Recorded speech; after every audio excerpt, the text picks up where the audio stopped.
Bible कहती है कि परमेश्वर ने आपको एक मकसद के लिए चुना है। अगर आप यीशु मसीह पे विश्वास करते हैं, आपने बपतिस्मा लिया है, तो बाइबल कहती है आप चुने हुए लोग हैं। जेंट साइड सब बैठ जाओ, वॉलंटियर खास तौर पे।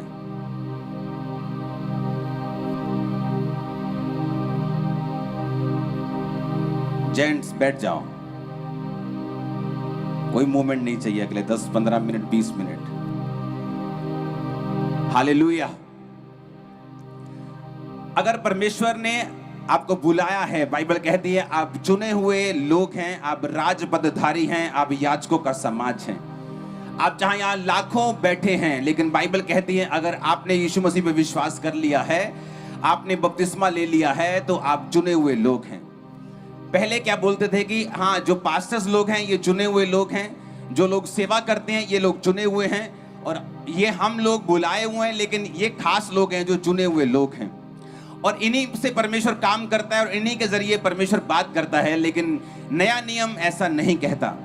पुराने नियम में बाइबल कहती भविष्यद्वक्ताओं को परमेश्वर चुनता था, भविष्यद्वक्ताओं के ऊपर परमेश्वर का आत्मा उतरता था, और जब परमेश्वर का आत्मा उन पे उतरता था और वो काम करता था, वो भविष्यवाणी करते थे, और परमेश्वर का आत्मा उनके जरिए से बात करता था, उनके जरिए से काम करता था, उनके जरिए से मिरेकल करता था, और लोग उनको देखते थे और उनका पीछा करते थे। लेकिन बाइबल कहती है परमेश्वर ने कहा था अंत के दिनों में ऐसा नहीं होगा। अंत के दिनों में मैं अपना आत्मा सब मनुष्यों के ऊपर उंडेलूंगा, सबके ऊपर उंडेलूंगा। तुम्हारे बेटे, तुम्हारी बेटियां भविष्यवाणी करेंगी, तुम्हारे दास, तुम्हारे दासियों पर भी मैं अपना आत्मा उंडेलूंगा। हालेलुया। इधर की आवाज बंद करो, कहां से आ रही है? अपने पड़ोसी को बोलो तुम चुने हुए हो। परमेश्वर ने कहा अंत के दिनों में मैं अपना आत्मा सब मनुष्यों के ऊपर उंडेलूंगा। लेकिन शुरुआती दिनों में क्या होता था कि परमेश्वर का आत्मा जो था वो भविष्यद्वक्ताओं के ऊपर उतरता था, एक मकसद को पूरा करता था, सेवकाई के मकसद को। कि परमेश्वर मान लो सैमसन के ऊपर उतरा और एक देश को परमेश्वर बचाना चाहता है, और उसके बाद वो देश बचता था और लोग सैमसन की सुनते थे, और परमेश्वर का आत्मा जितनी देर तक काम करना चाहता था करता था, उसके बाद चला जाता था, कभी आता था। इस तरह से परमेश्वर कार्य करता था। लेकिन बाइबल कहती है योएल 2:28 में अंत के दिनों में परमेश्वर का आत्मा कहता है, वचन कहता है कि मैं अपना आत्मा सब मनुष्यों के ऊपर उंडेलूंगा। क्यों परमेश्वर अपना आत्मा आपके ऊपर उंडेलना चाहता है? इसीलिए 120 लोगों के ऊपर पेंटिकोस्ट के दिन जब पवित्र आत्मा उतरा, और जब बाहर लोग जो त्योहार मना रहे थे पेंटिकोस्ट का, वो उन लोगों पे नहीं उतरा जो पेंटिकोस्ट का त्योहार मना रहे थे, वो उन लोगों के ऊपर उतरा जो पेंटिकोस्ट का त्योहार नहीं मना रहे थे, जो पेंटिकोस्ट के दिन को नाम मानकर प्रार्थना कर रहे थे, बाइबल कहती है। और 120 लोगों पर जब पवित्र आत्मा उतरा और सब लोग कहने लगे कि ये कोई नशा किया है, इन्होंने ये गैर भाषा में बातें कर रहे हैं, ये शराबियों की जैसी एक्टिंग कर रहे हैं, कोई नशा किया है। लेकिन बाइबल कहती पतरस उठा, उन 11 के बीच में खड़ा होकर बोला कि जो कुछ तुम देख रहे हो ये परमेश्वर का वचन पूरा हुआ है। क्योंकि हम लोग प्रार्थना कर रहे थे इस वचन से कि परमेश्वर तूने कहा अंत के दिनों में तू अपना आत्मा सब मनुष्यों के ऊपर उंडेलेगा, तुम्हारे बेटे और बेटियां भविष्यवाणी करेंगी, तुम्हारे दास, तुम्हारे दासियों के ऊपर भी मैं अपनी आत्मा में से उंडेलूंगा। बाइबल कहती जब वो इस वचन से प्रार्थना कर रहे थे तो 120 लोगों के ऊपर पवित्र आत्मा उतरा। किस कारण उतरा? वो किस कारण उतरा? मैं अब आऊंगा उस चीज के लिए कि क्यों परमेश्वर ने कहा कि मैं अपना आत्मा सब मनुष्यों के ऊपर अंत दिनों में उंडेलूंगा। उसका मकसद क्या है आपको आत्मा देने का? बाइबल कहती है, अय्यूब की पुस्तक में जब हम देखते हैं, बाइबल कहती है अय्यूब एक व्यक्ति था जो परमेश्वर को मानता था। लिखा वो परमेश्वर का भय मानता और बुराई से दूर रहता था। अय्यूब 1 उसकी 1 से 22 आयत आप घर जाके पढ़ेंगे, और कुछ आयतों को मैं यहां पे पढ़ूंगा। बाइबल कहती वो बहुत अमीर इंसान था। बाइबल कहती उसके हजारों भेड़ बकरियां, 7,000 भेड़ बकरियां, 3,000 ऊंट। उस समय में ऊंट होते थे, बैल होते थे, गधियां होती थी, यही ट्रांसपोर्ट होती थी, यही अमीरी का जरिया होता था। जमीनें थी उसके पास, और लिखा इतनी संपत्ति थी कि पूर्वी देशों के लोगों में वो सबसे बड़ा था। सबसे बड़ा था और सबसे अमीर था। लेकिन भाई आज अगर किसी अमीर व्यक्ति को आप देखते हो, आपको लगता है कि इसने गलत तरीके के साथ पैसा कमाया है। लेकिन बाइबल कहती है वो परमेश्वर का भय मानता था और बुराई से दूर रहता था। अगर आप अयूब के लास्ट बाब को, अध्याय को पढ़े, 42 आयत की लास्ट 3 आयतों को पढ़े, तो आपको यह मालूम होता है कि अयूब जो था वो इस दुनिया में 140 साल तक जीवित रहा। अयूब की पुस्तक में कहीं नहीं लिखा कि वो कहां से आया था, उसका बैकग्राउंड क्या है। लेकिन अगर आप पुराने नियम में अच्छी तरह से अध्ययन करते हैं तो आपको यह मालूम होता है कि अयूब की जो उम्र के हिसाब से अयूब याकूब के कुछ ही वंशों में से था। याकूब की उम्र 147 साल की थी जब वो मरा, जब वो प्रभु के पास चला गया। अब्राहम, इजहाक, याकूब की उम्र 147 साल की थी और जब अयूब मरा तो वो 140 साल के करीब था। पहले जो इंसानों की उम्र होती थी वो 969 साल, 970 साल होती थी। लेकिन जब वो पाप में गिरते गए तो परमेश्वर ने कहा मेरा आत्मा सदा इंसानों के साथ वाद विवाद नहीं करेगा, मैं इसकी उम्र को 120 साल करता हूं। लेकिन वो उम्र 120 आते आते टाइम लगा। अब्राहम की उम्र 187 190 के करीब थी। उसी तरह से आगे आगे उम्रें कम होती गई जब तक 120 तक वो मूसा के टाइम पे टिक नहीं गई। 140 साल की उम्र का मतलब यह है कि अयूब उस जमाने में था जब याकूब रहता था। जब याकूब इस दुनिया में रहता था तो वचन कहता है कि तब कोई भी परमेश्वर का वचन लिखित रूप से उनको नहीं मिला था, क्योंकि मूसा अब तक नहीं आया था। क्योंकि लिखित वचन सारा परमेश्वर ने मूसा को दिया, 10 नियम परमेश्वर ने मूसा को दिए, व्यवस्था जो थी परमेश्वर ने मूसा को दी। उसके पास कोई भी लिखित बाइबल नहीं थी, लेकिन बाइबल कहती है वो फिर भी परमेश्वर का भय मानता था और बुराई से दूर रहता था। इस वचन को समझने के लिए आपको ये बातें समझनी पड़ेंगी। वचन कहता है जब आप अयूब की पुस्तक 29 जब आप अयूब की पुस्तक 29 बाब को पढ़ते हैं, आपको उसमें समझ आता है कि अयूब क्यों आशीषित था।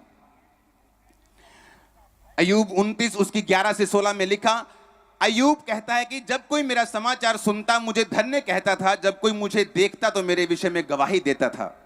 मैं अनाथों को छुड़ाता था, मैं दुहाई देने वाले दीन जन को भी छुड़ाता था। जो नष्ट होने पर था मुझे आशीर्वाद देता था, मेरे कारण विधवा आनंद के मारे गाती थी। वचन कहता है कि अयूब इसीलिए आशीषित था क्योंकि वो परमेश्वर की सेवा करता था। बाइबल कहती है जो कुछ तूने धरती पर मेरे छोटों के साथ किया वो तूने मेरे साथ किया। वचन कहता है कि अंत के दिन में परमेश्वर जब अपने स्वर्ग जाने वाले बच्चों को बोलेगा कि धन्य हो तुम, मैं नंगा था तुमने मुझे कपड़े दिए, मैं भूखा था तूने मुझे खाना खिलाया, मैं जेल में था तुम मुझसे मिलने के लिए आया। और अपने लेफ्ट हैंड साइड के लोगों को जो नरक में जा रहे होंगे उनको बोलेगा कि मैं भूखा था तुमने खाना नहीं दिया, मैं नंगा था तुमने कपड़े नहीं पहनाए। और लोग बोलेंगे परमेश्वर हमने कब तुझे भूखा देखा कि तुझे खाना दिया, कब तुझे नंगा देखा कपड़े पहनाए। और परमेश्वर बोलेगा जो तुमने छोटों के साथ किया, छोटे से छोटों के साथ किया, वो तुमने मेरे साथ किया। बाइबल कहती है अयूब परमेश्वर की सेवा करने वाला इंसान था।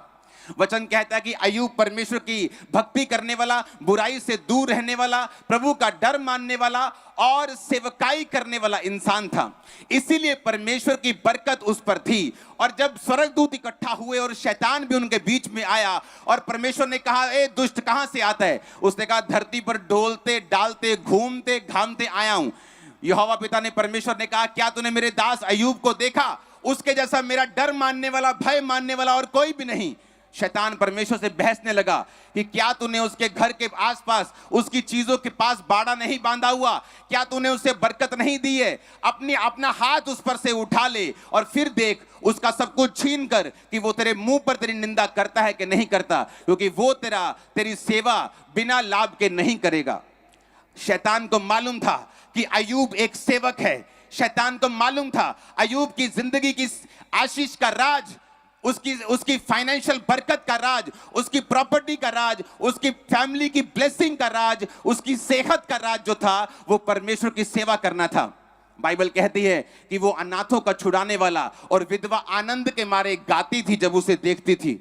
वो उन दानवीरों की तरह नहीं था कि विधवा को एक सेब दिया और 10 तरह की फोटो खिंचा ली विधवा के आसपास, एक बोरी आटा दे के 15 फोटो खिंचा ली और हर जगह यूट्यूब और फेसबुक भर दिया। वो इस तरह का दानवीर नहीं था। वो इस तरह का दानवीर नहीं था कि विधवा को देके सिर्फ 100 रुपया 500 रुपया आज के हिसाब से 1000 रुपये देके बोले कि मैंने बड़ा दान कर दिया। आनंद के मारे गाती थी, यानी वो इतना देता था कि वो उछल पड़ती थी। पति ना होने के बावजूद भी आनंद के मारे गाने लगती थी। किसी का घर नहीं होता था वो घर बना के देता था, जिसके बच्चों की शादी नहीं होती थी वो शादी करा के देता था। बाइबल कहती वो परमेश्वर की सेवकाई को करने वाला इंसान था, इसीलिए परमेश्वर ने उसको बरकत दी थी। और शैतान जब उसे उजाड़ने के लिए आता था तो कहता था कि मैं उसे उजाड़ नहीं सकता हूं क्योंकि तूने उसके आसपास बाड़ा बांधा हुआ है। और परमेश्वर ने उससे शैतान को बोला कि तू क्या कहता है कि अगर मैं उस पर अपना हाथ उठा लूं उससे तो क्या करेगा। उसने कहा वो तेरा डर अगर वो मानता है, तूने उसे बरकत दी है, तू उससे बरकत वापस ले ले, वो तेरा डर मानना बंद कर देगा। और इस तरह से शैतान उसके साथ, परमेश्वर के साथ बहसने लगा और परमेश्वर को कन्विंस करने लगा कि वो अपना हाथ अय्यूब पर से उठा ले और मुझे उसे नाश करने का मौका दे। मैं आपको एक बात बोलना चाहता हूं, बाइबल कहती है अंत के दिनों में मैं अपना आत्मा सब मनुष्यों के ऊपर उंडेलूंगा। क्यों वो अपना आत्मा आपको देगा? बाइबल कहती है परमेश्वर कुछ भी फालतू आपको नहीं देता। आपके घर में अगर फ्रिज है तो एक ही होगा, अगर 2 है तो उसकी जरूरत होगी। आप बिना फालतू के घर में आपने अपनी छत पर 10 पंखे नहीं लगाए होंगे, 1 लगाया होगा या 2 लगाए होंगे। बहुत बड़ा हाल होगा तो 4 लगाए होंगे, लेकिन आपने 50 पंखे वहां नहीं लगाए होंगे। आप उन चीजों को नहीं लगाते, नहीं खरीदते जो आपके फायदे की नहीं है। तो परमेश्वर क्यों अंत के दिनों में ऐसा कहता है कि मैं अपना आत्मा सब मनुष्यों को दूंगा।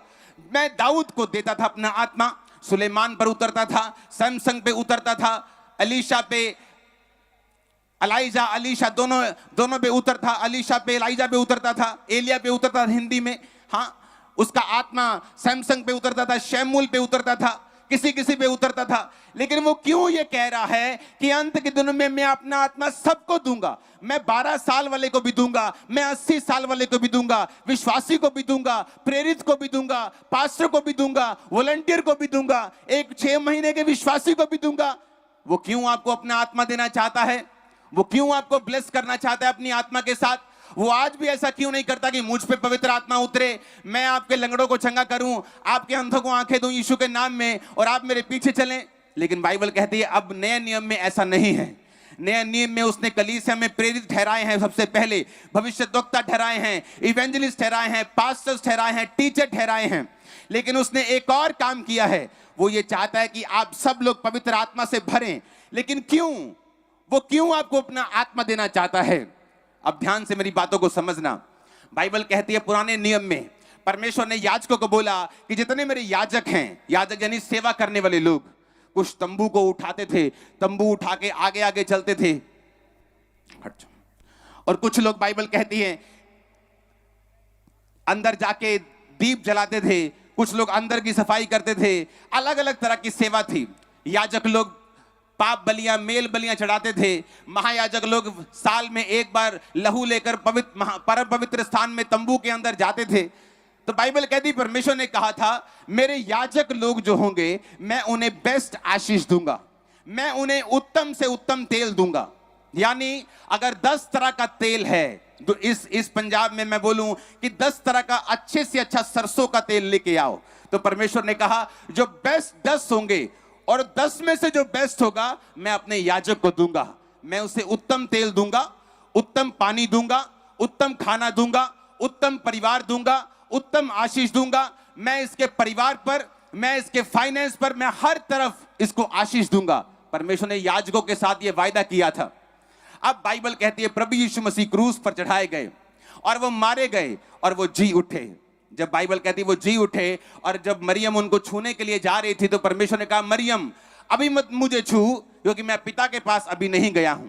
क्योंकि बाइबल कहती है पुराने नियम में जब तक महायाजक जो था, जब परम पवित्र स्थान में अंदर जाता था तो कोई उसे टच नहीं कर सकता था। उसको रस्सी से बांधा जाता था ताकि अगर वो पापी हो और मर जाए तो रस्सी से उसे बाहर खींच लिया जाए। कोई भी उसे टच नहीं कर सकता था। प्रभु यीशु मसीह ने मरियम को कहा मैं अपना लहू लेकर एक ही बार पिता के सामने जा रहा हूं, अभी मुझे मत छू। मैं अपना लहू महायाजक बनकर चढ़ाऊंगा। और फिर वचन कहता है प्रकाशित वाक्य 1 उसकी 5 और 6 आयत में कि परमेश्वर जब यीशु मसीह मारे गए, गाड़े गए और तीसरे दिन मुर्दों में से जी उठे। तो क्या हुआ? परमेश्वर ने अब वो याजक वाला पुराना नियम खत्म कर दिया और बाइबल कहती है अब जितने परमेश्वर को मानेंगे वो सारे याजक कहलाएंगे और वो सारे राजा कहलाएंगे। अब आपको अपने पाप माफ करवाने के लिए मेरे पास आने की जरूरत नहीं है। आपको अपने पाप माफ कराने के लिए याजक के पास आने की जरूरत नहीं है। आप खुद याजक हैं। आप खुद अपने पापों की क्षमा के लिए प्रार्थना कर सकते हैं और परमेश्वर के सामने जा सकते हैं। हमारा महायाजक प्रभु यीशु मसीह बन गए और हम सब लोग याजक बन गए। अगर हम लोग याजक बन गए तो व्यवस्था कहती है कि याजकों को परमेश्वर उत्तम देगा और याजकों का यह काम होगा कि वो परमेश्वर की सेवकाई को करें, वो परमेश्वर की सेवा को करें। इसीलिए जब यहोशू सब लाखों इस्राएलियों को इकट्ठा करता है और कहता है मैं अपने घराने समेत यहोवा की सेवा करूंगा, पर तुम चुन लो तुम किसकी सेवा करोगे। अगर सेवा थोड़े लोगों ने करनी होती, अगर परमेश्वर की आज भी ये इच्छा है कि मैं सेवा करूं, मेरा घराना ना करे, आप सेवा करें, आपका मोहल्ला ना करे, बस एक एक लोग चुने जाएं और वो सेवा करें और बाकी नहीं। लेकिन बाइबल कहती है यीशु मसीह ने कहा अब तुम जाओ, मत्ती 28 उसकी 18 से 20, तुम जाओ और सब जातियों के लोगों को चेला बनाओ, उन्हें बाप बेटा पवित्र आत्मा के नाम से बपतिस्मा दो, सब बातें जो मैंने तुम्हें मानना सिखाई उन्हें मानना सिखाओ, और देखो जगत के अंत तक मैं तुम्हारे साथ हूं। परमेश्वर ने किसको कहा? ये चेलों को नहीं बोला, चेलों को नहीं कहा। जब परमेश्वर ये वचन दे रहे थे तो वचन कहता है वहां 500 से अधिक लोग मौजूद थे। वहां 12 प्रेरित भी मौजूद थे, यहूदा इस्करियोती को छोड़ के वहां पे और भी लोग मौजूद थे। आने वाले प्रेरित, अपकमिंग प्रेरित, पास्टर्स, टीचर, इवेंजलिस्ट, विश्वासी सब मौजूद थे। अगर परमेश्वर ने सिर्फ प्रेरितों को बोलना होता कि जाओ सेवा करो तो परमेश्वर पब्लिक में ऐसा मैसेज ना देता, पर उसने बाइबल कहती 500 लोगों के बीच में मैसेज दिया अब तुम लोग जाओ और मेरी सेवा करो, क्योंकि तुम लोग याजक बन चुके हो। जब मैंने लहू को बहा दिया, जब महायाजक बन के अपना लहू परमेश्वर के सामने चढ़ा दिया, अब तुम राजा हो और याजक हो, अब तुम मेरे याजक हो, तुम मेरी सेवा करोगे और मैं तुम्हें अय्यूब की तरह बरकत दूंगा, मैं तुम्हें ऊंचा करूंगा, मैं तुम्हें बढ़ाऊंगा, सारे वायदे तुम्हारी जिंदगी में पूरा करूंगा। आमीन। मेरे को ऊंचे वाला चाहिए चर्च। वचन कहता है परमेश्वर ने आपको सेवा के लिए बुलाया है, नहीं तो वो कभी ना कहता अंत के दिनों में मैं अपना आत्मा सब मनुष्यों के ऊपर उंडेलूंगा। मुझे क्यों चाहिए उसका आत्मा अगर मुझे सेवा नहीं करनी तो? बाइबल कहती है 7 लोग रोटी बनाने के लिए चुने गए। जब प्रेरितों का काम बढ़ गया तो लोग बोलते थे कि रोटी नहीं खिलाते मेरी विधवाओं को, तो प्रेरितों ने 7 लोग चुन लिए जो रोटी बनाएंगे। लेकिन बाइबल कहती है वो भी पवित्र आत्मा से भरे हुए थे, वो भी लंगड़े चलाने की ताकत को और सामर्थ को रखते थे। परमेश्वर ने आपको सेवा के लिए चुना है। एक एक जन जो यीशु मसीह में विश्वास करता है आप सेवकाई के लिए चुने गए हैं। क्यों हमारी घरों में बरकत नहीं मालूम? क्यों हमारे घरों में आज शैतान नाच रहा है? क्यों गरीबी के श्राप नाच रहे हैं? क्यों अभी तक आप सिर नहीं बने और पूंछ हैं? क्योंकि वचन कहता है तुम जब परमेश्वर के वचन को पूरा करोगे, जब तुम परमेश्वर के एक एक वचन जो उसके मुंह से निकले पूरा करोगे, तो वो भी अपने वचन जो तुम्हारे लिए बोले गए हैं वो उनको पूरा करेगा। लिखा जो परम प्रधान के छाए हुए स्थान में बैठा रहे वो सर्वशक्तिमान की छाया में ठिकाना पाएगा। जो कंडीशन है, जो कोई मेरी बातों को सुने, अगर तुम अपने मन को कठोर ना करो, कंडीशन है परमेश्वर के वचन के ऊपर। उसने कहा अगर तुम मेरी सेवा को करोगे तो मैं तुमको सबसे बड़ा कर दूंगा, मैं तुम्हें सबसे ऊंचा कर दूंगा। आज भी परमेश्वर अपने लोगों को बड़ा करना चाहता है। आपके मोहल्ले में, आपके नगर में, आपके परिवार में आप पहले होंगे जो कर्ज को खत्म करके सबसे ऊपर जाएंगे। आप भी के इलाकों से, आप भी के एरिया से मैं ऐसे लोगों से मिला हूं फॉरेन कंट्री में जो दिहाड़ी करते थे, जिनके बाप दादा दिहाड़ी करते थे और आज वो प्राइम मिनिस्टर्स के साथ बैठते हैं। आज वो अरबों खरबों में खेलते हैं क्योंकि उन्होंने एक वायदा किया और एक काम करना शुरू किया, यहोवा की सेवा करना शुरू की। जब मैं 6 महीने का विश्वासी था तो ले हैंड करना शुरू कर दिया था। जब मैं 2 महीने का विश्वासी था तो प्रचार करना शुरू कर दिया था। मैंने प्रीच किया, लोगों को यीशु मसीह के बारे में बताया है, क्योंकि मैं एक बात को जानता था कि मुझे सेवा करनी है। यीशु मसीह ने कहा जाओ और सब जातियों के लोगों को चेला बनाओ। आज क्यों क्रिश्चियन लोगों के घरों में बरकत नहीं है? बाइबल के मुताबिक आप कर्जा देने वाले लोग होने चाहिए, लेकिन अभी भी कर्जा आपके सिर के ऊपर है। वचन कहता है मैं तुम्हें सिर बनाऊंगा, लीडर बनाऊंगा, अगुवा बनाऊंगा, तुम्हें पूंछ नहीं बनाऊंगा। लेकिन क्या सचमुच हम सिर हैं? क्या सचमुच अगुवे हैं? बाइबल कहती है अय्यूब सबसे ऊपर था, प्रॉपर्टी वाइज, बरकत वाइज, आत्मिक चीजों के वाइज, सेवा वाइज। क्यों? परमेश्वर का भय भी मानता था और परमेश्वर की सेवा भी करता था। ये परमेश्वर का प्लान है आपकी लाइफ के अंदर। आप स्टूडेंट हो सकते हैं लेकिन आप सेवा कर सकते हैं। आप डॉक्टर हो सकते हैं, रोज प्रचार कर सकते हैं। आप इंजीनियर हो सकते हैं, रोज यीशु मसीह के बारे में गवाही दे सकते हैं। जो आपकी चर्च में होता है आप वो बता सकते हैं। जो कुछ प्रभु ने आपकी जिंदगी में किया आप वो कर सकते हैं। अपनी चर्च की इवेंजलिस्ट टीम का हिस्सा बन सकते हैं, पोस्टर्स को बांट सकते हैं, पंफलेट को बांट सकते हैं, फेसबुक पे, यूट्यूब पे परमेश्वर के काम को और वचन को शेयर कर सकते हैं, क्योंकि इसी काम के लिए परमेश्वर ने आपको बुलाया है। अगर आपके पास बरकत नहीं है तो उसका रीजन ये है कि आप लोग सेवा में नहीं हैं। इसलिए मैं कहता हूं कि परमेश्वर ने मुझे विश्वासियों की जमात बनाने के लिए खड़ा नहीं किया है, उसने मुझे पास्टर्स उठाने के लिए खड़ा किया है। मैं यहां विश्वासियों से बात नहीं कर रहा हूं, मैं पास्टर्स से बात कर रहा हूं, मैं इवेंजलिस्ट से बात कर रहा हूं, प्रेरितों से बात कर रहा हूं, प्रोफेट से बात कर रहा हूं, जो आपके बीच से उठने वाले यीशु मसीह के नाम में। अगर आमीन ऊंचे तो ये बरकत आप पे, आपके परिवारों पे बढ़ा रही यीशु मसीह के नाम में। Hallelujah, hallelujah. बाइबल कहती है इसलिए परमेश्वर ने आपको चुना और इसलिए उसने कहा कि अंत के दिनों में मैं अपना आत्मा सब मनुष्यों के ऊपर उंडेलूंगा। क्योंकि अंत के दिनों में मेरी ख्वाहिश होगी कि हर एक आदमी, हर एक औरत इस्तेमाल की जाए। इसलिए जीसस क्राइस्ट ने कहा तुम सब अब जाना और सब लोग अन्य जातियों दूसरे लोगों को बताना यीशु मसीह के बारे में, मेरे बारे में। बाप बेटा पवित्र आत्मा के नाम में बपतिस्मा देना। बाप बेटा पवित्र आत्मा के नाम में बपतिस्मा देने का मतलब क्या है? कि उन्हें बताना कि बाप ने यीशु को भेजा, वो मारा गया और गाड़ा गया और फिर वो जी उठा और उसने फिर पवित्र आत्मा को भेजा जो आज वही काम यहां करता है जो जीसस क्राइस्ट ने किए। अगर आप सेवा में नहीं हैं, आप पाप में हैं, तो मैं आपको बताना चाहता हूं शैतान आपको खराब करना चाहता है, वो आपको तबाह करना चाहता है। वो चाहता है कि आप स्ट्रगल करें, वो ये चाहता है आप कर्ज में रहें, वो ये चाहता है आप बीमार रहें, वो ये चाहता है आप पूंछ बन के रहें, क्योंकि वो नहीं चाहता परमेश्वर का वायदा आपकी जिंदगी से पूरा हो। क्योंकि जिस दिन आपने परमेश्वर की सेवा करने का फैसला कर लिया, आपने जीसस क्राइस्ट के बारे में बताना शुरू कर दिया, आपने प्रचार करना शुरू कर दिया, परमेश्वर का वचन कहता है उत्तम से उत्तम चीजें आपके परिवार में आना शुरू होंगी। उत्तम आपका परिवार होगा, आपका पार्टनर होगा, उत्तम आपका फाइनेंस होगा, उत्तम आपका कैरियर होगा, उत्तम आपकी सेहत होगी, उत्तम आपकी सेवकाई होगी, उत्तम आपका परिवार होगा। आमीन। मेरे को ऊंचे वाला चाहिए। आप तैयार है उसकी सेवा करने के लिए? मैंने कहा क्या आप तैयार है उसकी सेवा करने के लिए? बाइबल कहती है अय्यूब उसकी सेवकाई को करने वाला इंसान था। क्योंकि लोगों को लगता है कि वो, जब हम वचन पढ़ते हैं उसे परमेश्वर उनको लगता है ये एक अमीर इंसान की परमेश्वर बात कर रहा है, लेकिन वो अमीर ऐसे ही नहीं हुआ। जब एक चर्च में 30 भेड़े होती हैं, रूहें होती, लोग होते हैं, अगर उनको अच्छी खुराक मिले तो भेड़े भेड़ों को जन्म देती हैं। अगर उनको अच्छी खुराक ना मिले वो भेड़े बांझ रह जाती हैं। जब खामरा चर्च की शुरुआत हुई तो 3 लोगों से हुई थी। उनको वचन दिया गया, उनको वचन पे चलाया गया। लोग बोलते हैं वो हीलिंग मिनिस्ट्री है। हाँ, वहाँ हीलिंग होती है, लेकिन वो हीलिंग मिनिस्ट्री इस तरह से शुरू हुई है कि 10 साल मैंने खुद की हीलिंग के बिना वो मिनिस्ट्री को किया है और परमेश्वर ने मेरी हीलिंग के बिना लोगों को हील किया और एक टाइम आया जब मुझे भी हील किया। हालेलुया। परमेश्वर आपकी लाइफ में आज कुछ करना चाहता है। वो ये चाहता है आप एक फैसला करें। आपको तो मैं अनपढ़ हूं, मुझे कुछ नहीं पता। आप अनपढ़ हैं।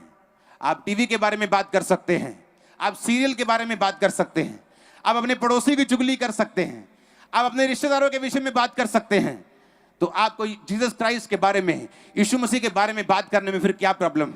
बाइबल कहती है जो यीशु का असली विश्वासी है वो रोज जीसस क्राइस्ट के बारे में बात करता है, क्योंकि इसके पीछे परमेश्वर ने आपके लिए एक बरकत रखी है। जब तक आप वचन को नहीं सुनेंगे और फॉलो नहीं करेंगे, मैं आपको गारंटी देता हूं आप प्रार्थना करते रहेंगे और एक दिन विश्वास आपका टूट जाएगा, क्योंकि आप गलत प्रार्थना करते रहे। आपको यह मालूम नहीं, परमेश्वर ने कहा तुमने मांगा और पाया नहीं ताकि तुम व्यभिचार में उड़ा दो। तुम मांगोगे, तुम पाओगे जब तुम मेरे नाम की महिमा के लिए मांगोगे। जब मैंने खुदा की महिमा के लिए मांगा, परमेश्वर मुझे सैकड़ों एकड़ जगह चाहिए, लेकिन एकदम से ऐसे नहीं कि सैकड़ों एकड़ अभी आ जाए। परमेश्वर मुझे तेरा काम करने के लिए ये चाहिए। और दिन प्रतिदिन परमेश्वर मेरे विश्वास को देखकर, मेहनत को देखकर बढ़ाता गया और वो सारे दर्शन पूरे होते गए और वो और भी आगे बढ़ते जा रहे, जो मेरे विजन में पूरे होते जा रहे हैं। लेकिन कैसे होगा ये सब? जब आप एक कदम को उठाएंगे। आपको मालूम है आपका पड़ोसी नशेड़ी है, आपको मालूम है आपके पड़ोस में नशा बिकता है, आपको मालूम है कि आपका रिश्तेदार बीमार है, लेकिन आपने कभी यीशु मसीह के बारे में उसे नहीं बताया। आपने कभी लोगों को यीशु मसीह के बारे में नहीं बताया। आपने कभी लोगों के वंश को नहीं बचाया।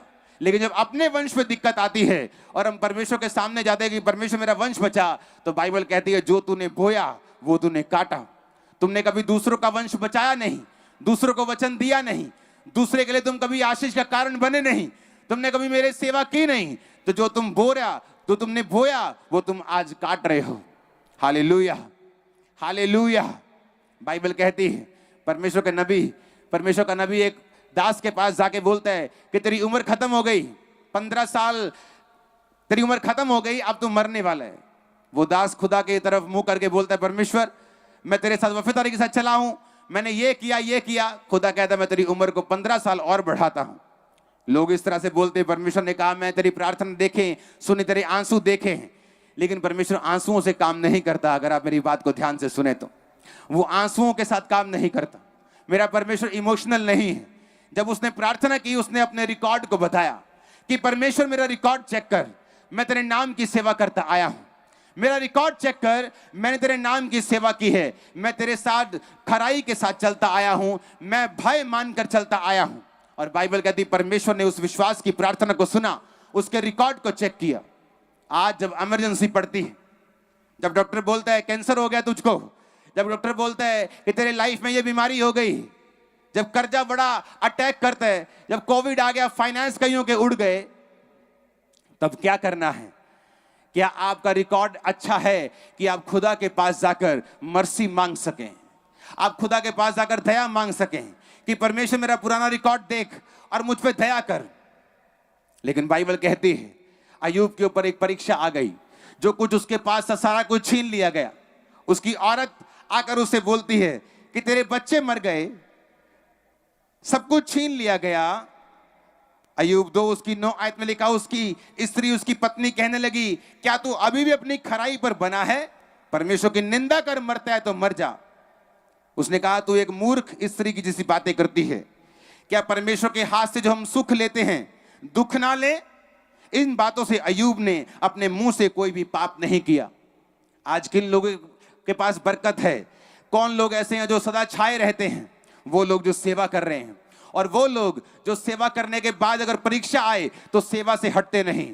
लोगों को मैंने देखा है, क्या हुआ भाई साहब आप चर्च नहीं आए? भाई साहब मेरा 3री बार वीजा रिजेक्ट हो गया, मैं नहीं आना चर्च हुण, मैं खुदा नूं कह के थक गया। ये खुदा नूं भी पता ही है हुण साडे घर कितनी गरीबी है, साडे घर कितनी आटा है नहीं, साडे घर जे लग जांदा वीजा ते रब दा की जाना सी।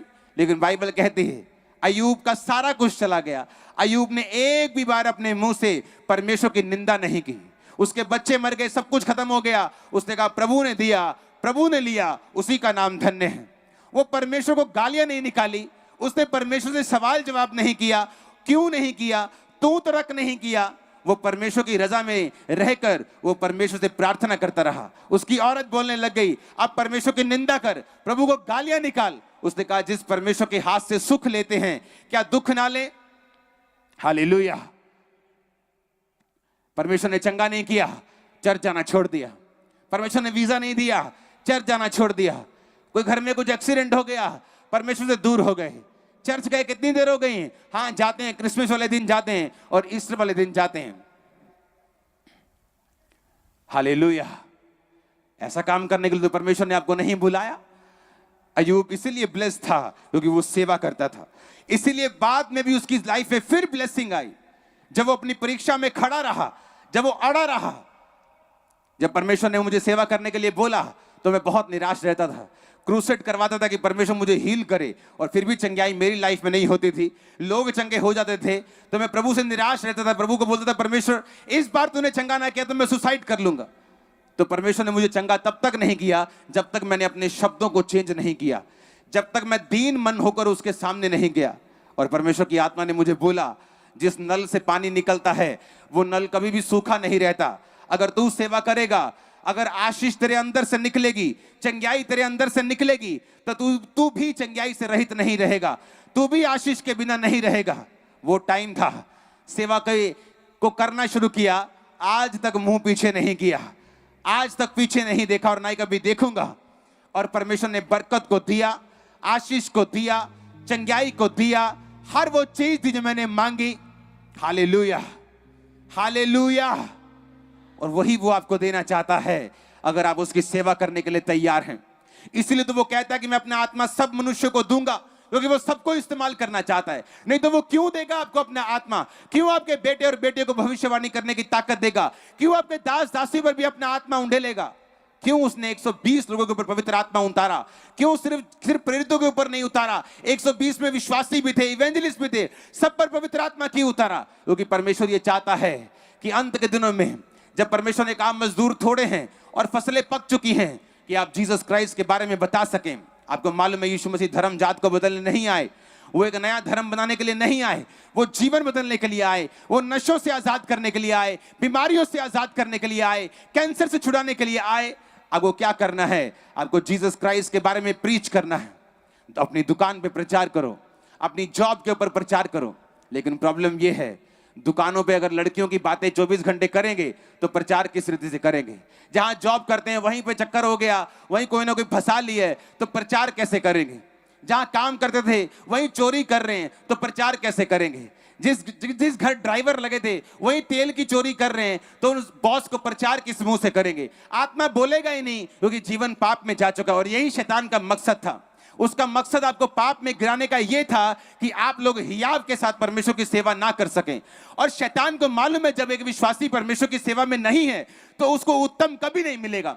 और जब तक आपको उत्तम नहीं मिलता आप क्रिश्चियन है ही नहीं। क्योंकि बाइबल कहती है इस्राएली इसीलिए चुने गए थे कि टॉप पे जाएं।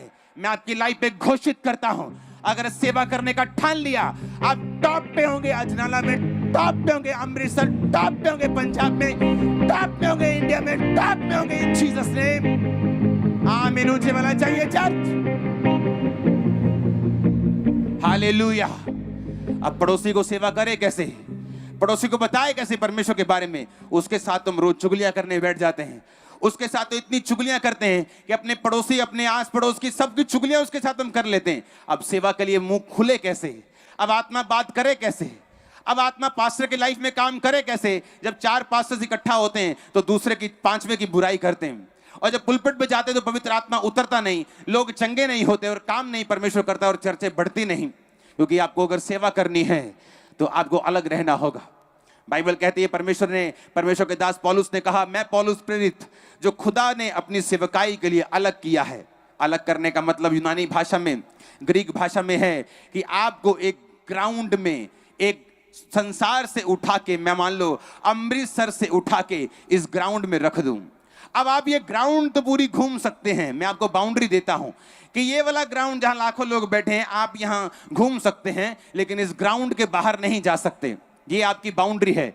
उसी तरह पौलुस कहता है कि परमेश्वर ने मुझे अलग किया, मुझे एक जगह डिब्बे में तो नहीं बिठाया, एक ग्राउंड में बिठाया है, लेकिन मेरी बाउंड्रीज हैं। इन्हीं बाउंड्रीज के अंदर रहकर मैं परमेश्वर के कामों को करूंगा। आप उस जगह नहीं जा सकते जहां सब लोग जाते हैं। आप जहां सब लोग जाते हैं माथा टेकने आप नहीं जा सकते। जो सब लोग खाते आप नहीं खा सकते। आप मसीह लोग वो नहीं कर सकते। उन गानों पे डांस नहीं कर सकते। आप वो नशे नहीं कर सकते जो लोग करते हैं। वो रीति रिवाज नहीं कर सकते जो लोग करते हैं, क्योंकि आपकी बाउंड्रीज हैं। आप परमेश्वर की सेवा के लिए एक बाउंड्रीज के एक आपका दायरा है जिसके अंदर परमेश्वर ने आपको ठहराया है। आप उस दायरे के अंदर घूम सकते हैं, लेकिन उसके बाहर नहीं जा सकते अगर आप परमेश्वर की सेवा करते हैं तो। और शैतान यही चाहता है। वो कहता है जो बाड़ा तोड़ेगा सांप उसको डसेगा। वो चाहता है बाड़ा तोड़ें और परमेश्वर के वचन के बाहर जाएं। आपकी शादियों में अगर डीजे बजेंगे तो किसकी शादी पे परमेश्वर के सॉन्ग बजेंगे? आप की शादियां अगर अन्य जातियों की रीति के अनुसार होंगी तो परमेश्वर आपकी लाइफ में क्या काम करेगा? क्या आपको मालूम नहीं आप सेवा के लिए बुलाए गए हैं? आपके घरों की शादियां, आपके घरों के फंक्शन सुसमाचार प्रचार के लिए इस्तेमाल होने चाहिए। अगर आप परमेश्वर की सेवकाई सचमुच करते हैं तो ऐसा करके देखिए। ये कठिन तो हो सकता है, लेकिन मैं आपको सच कह रहा हूं, ये आपके कण कण को अंदर तक और वंशों को जनरेशन तक बदल के रख देगा यीशु मसीह के नाम में। आपको भीख मांगने की खुदा से जरूरत नहीं पड़ेगी।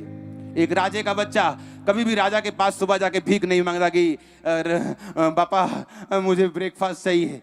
वो राजा मारेगा उसको, जुतियां मारेगा, उन पिटाई करेगा ओदी, हाँ कि तू राजे का बच्चा है, तू नाश्ता मांगने के लिए पैदा नहीं हुआ, ये सब कुछ तेरा है, ये सब तेरा, ये सब पैसा, ये सब शान और शौहरत सब तेरी है। आज सीख कैसे राज करते हैं, ये मुझसे सीख। परमेश्वर ने आपको भिखारी होने के लिए नहीं बुलाया है, आपको रोने धोने के लिए नहीं बुलाया है, उसने आपको राज करने के लिए बुलाया है, बरकत देने के लिए बुलाया है। हमारा राज इस दुनिया का नहीं है, हमारा राज इस दुनिया का नहीं, हमारा राज आत्मिक है। हम आत्मिक रीति से राज करने के लिए बुलाए गए हैं। हालेलुया। और इस दुनिया में भी बरकत पाने के लिए बुलाए गए हैं। इस दुनिया की सारी आशीषें आप लोगों के लिए पहले बनाई गई हैं। परमेश्वर ने कहा मैंने इस्राएलियों को इसलिए चुना कि सबसे उत्तम कर सकूं, सबसे श्रेष्ठ कर सकूं, सबसे ऊंचा कर सकूं। Hallelujah, hallelujah. इस्राएली लोग, इस्राएली कौम, इब्रानी कौम, हिब्रू कौम, जो इस्राएल की जनता है जिसे परमेश्वर ने चुना, 101 करोड़ के देशों ने उसके खिलाफ युद्ध किया लेकिन कभी जीत नहीं सके। उस 50 लाख, उस 70 लाख के देश से वो जीत नहीं सके, क्योंकि यहोवा का देश है, वो जीसस क्राइस्ट का देश है। आज भी उसका वचन उस देश पर है। हालेलुया। और आप आत्मिक इजरायली हैं। वो वचन आपकी लाइफ में पूरा होगा जिस दिन आप फैसला कर लेंगे कि खुदाबंद आज से मैं और मेरा घराना सेवा करेंगे।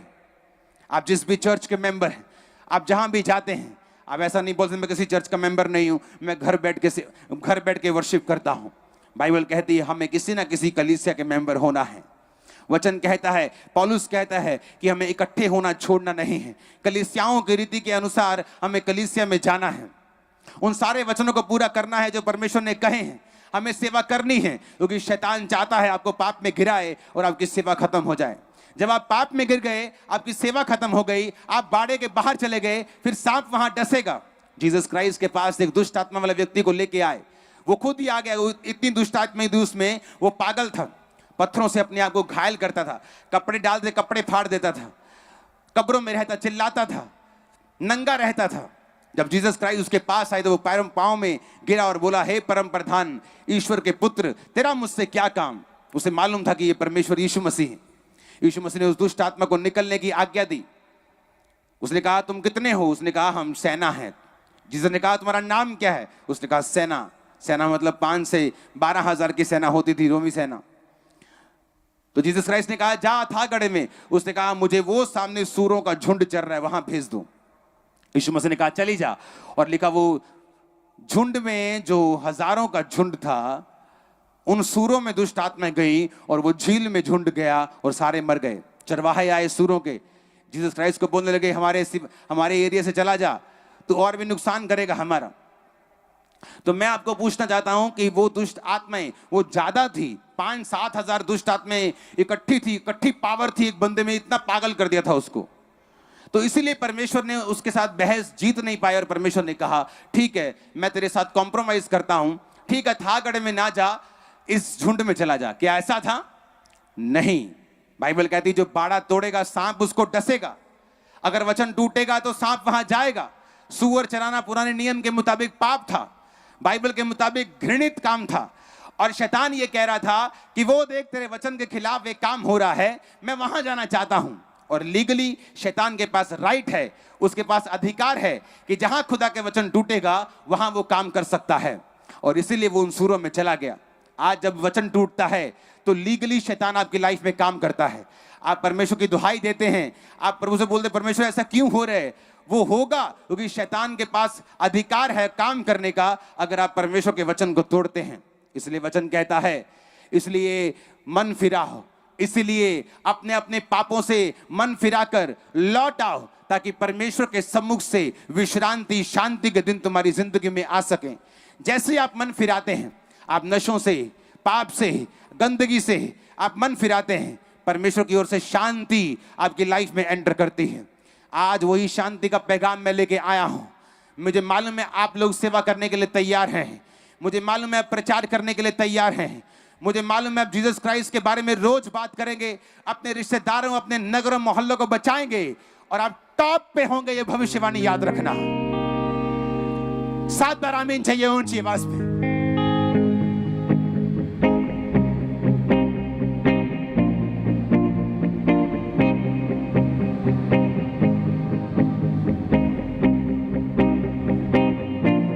Hallelujah, hallelujah.